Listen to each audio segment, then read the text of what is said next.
10th standard மேக்ஸில் 2வது பாடம் எண்களும் தொடர் வரிசைகளும் எடுத்துக்காட்டு 2.9 பார்க்க போகிறோம்ப்பா. இந்த சேனலை சப்ஸ்கிரைப் பண்ணாத ஸ்டூடெண்ட்ஸ் சப்ஸ்கிரைப் பண்ணி சப்போர்ட் பண்ணுங்கப்பா. வாங்க கணக்குக்குள்ளே போகலாம். 7 × 5 × 3 × 2 + 3 என்பது பகு எண்ணா? உனது விடையை நியாயப்படுத்துக. அதாவது 7 × 5 × 3 × 2 + 3ன்னு கொடுத்துருக்காங்க. அது பகு என்னான்னு கண்டுபிடிக்க சொல்லியிருக்காங்க.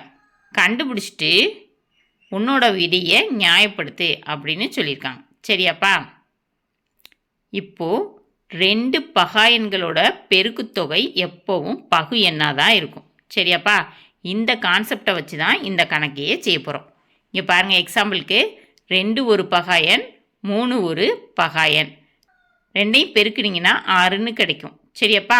6 ஒரு பகு எண். சரியா? அதை எப்படி பிரிப்பீங்க?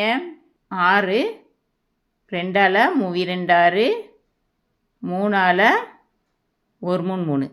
இப்போ பகு எண். சரியாப்பா? தீர்வு 7 × 5 × 3 × 2 + 3. இதில் 2 உறுப்புகள் இருக்குது. சரியாப்பா? 7 × 5 × 3 × 2ங்கிறது ஒரு உறுப்பு, +3ங்கிறது ஒரு உறுப்பு. சரியா? இந்த 2 உறுப்பில் எது காமனாக இருக்குதுன்னு பாருங்கள். 3 காமனாக இருக்குது. அதை வெளியே எடுத்துருவோம். சரியாப்பா? வெளியே எடுத்துட்டு 3 × 7 × 5 × 2 ப்ளஸ் இங்கே 3 வெளியே எடுத்துட்டோம்ல, அதனால் 1. சரியாப்பா?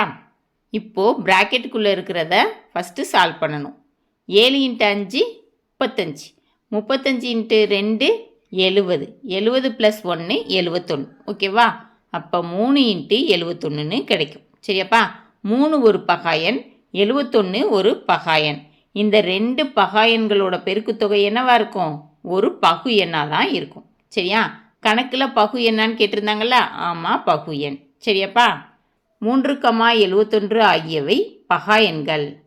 அந்த 2 பகா எண்களையும் பெருக்கும்போது பகு எண் கிடைக்கும். எனவே தரப்பட்ட எண் ஒரு பகு எண் ஆகும்.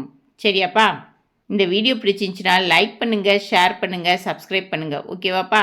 Thank you students.